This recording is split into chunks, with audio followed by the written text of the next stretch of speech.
Halo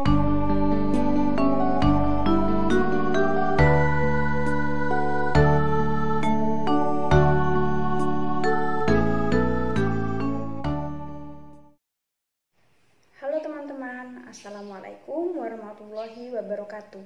Nama saya Dwi Asri Cahya Wulandari, NIM 2030-2070-2084. Saya dari Program Studi Ilmu Administrasi Negara, Fakultas Ilmu Sosial dan Ilmu Politik Universitas Palangkaraya. Di sini saya akan menjelaskan sedikit materi mengenai presidensi KTT G20 di Indonesia. Pada materi awal ini saya akan menjelaskan mengenai apa itu KTT G20. KTT G20 adalah forum kerjasama multilateral yang terdiri dari 19 negara utama dan Uni Eropa. G20 merepresentasikan lebih dari 60% populasi di bumi, 75% perdagangan global, dan 80% PDB dunia. Adapun tujuan dari KTT G20 yaitu tujuan utamanya adalah mewujudkan pertumbuhan global yang kuat, berkelanjutan, seimbang, dan inklusif. Tujuan utama KTT G20 di Indonesia yaitu diantaranya untuk menstabilkan perekonomian negara, menciptakan sumber daya manusia yang berkualitas, memperkuat arsitektur kesehatan, dan transformasi pada bidang digital di Indonesia. Adapun langkah-langkah yang akan ditempuh Indonesia sebagai presidensi KTT G20 terkait dengan national interest, capability, dan kekuatan Indonesia yaitu yang pertama, memperbanyak vaksin dengan menjalin hubungan dan meminta bantuan dari negara yang vaksinnya berlebih. Yang kedua yaitu menjadi negara dengan perekonomian yang stabil. Yang ketiga, meningkatkannya perekonomian.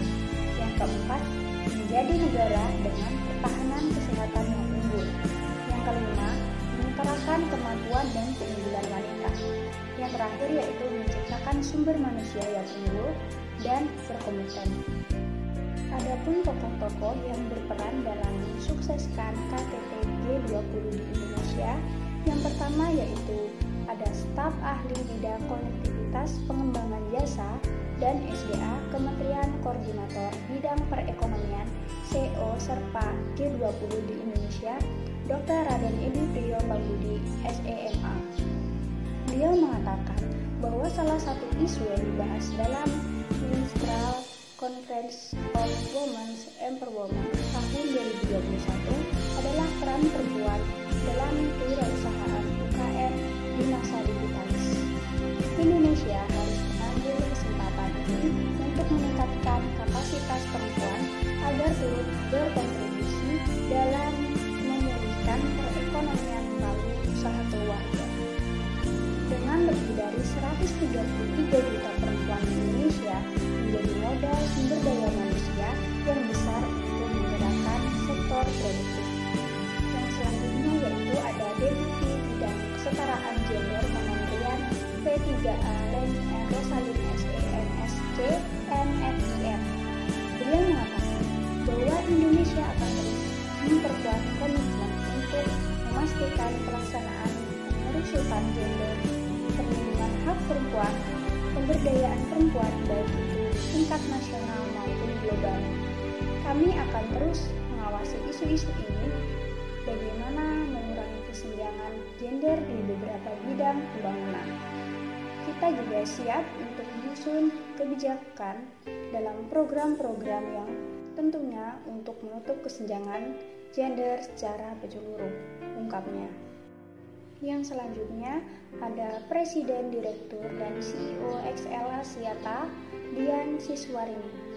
Beliau mengatakan bahwa akan terus berkomitmen untuk ikut serta secara aktif mensukseskan presidensi G20 2022 terutama dalam hal isu perempuan dan kesetaraan gender. Di antaranya yang dimulai dengan pengembangan STEM yaitu Pembelajaran secara terintegrasi antara pengetahuan, teknologi, dan matematika untuk mengembangkan kreativitas agar mampu memecahkan masalah-masalah dalam kehidupan sehari-hari sesuai dengan agenda yang telah disepakati bersama dalam konferensi U20 di Italia.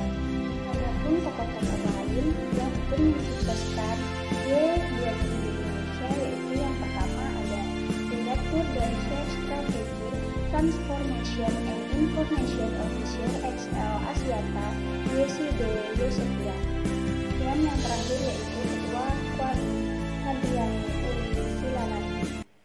Terima kasih teman-teman karena telah menonton video saya kali ini.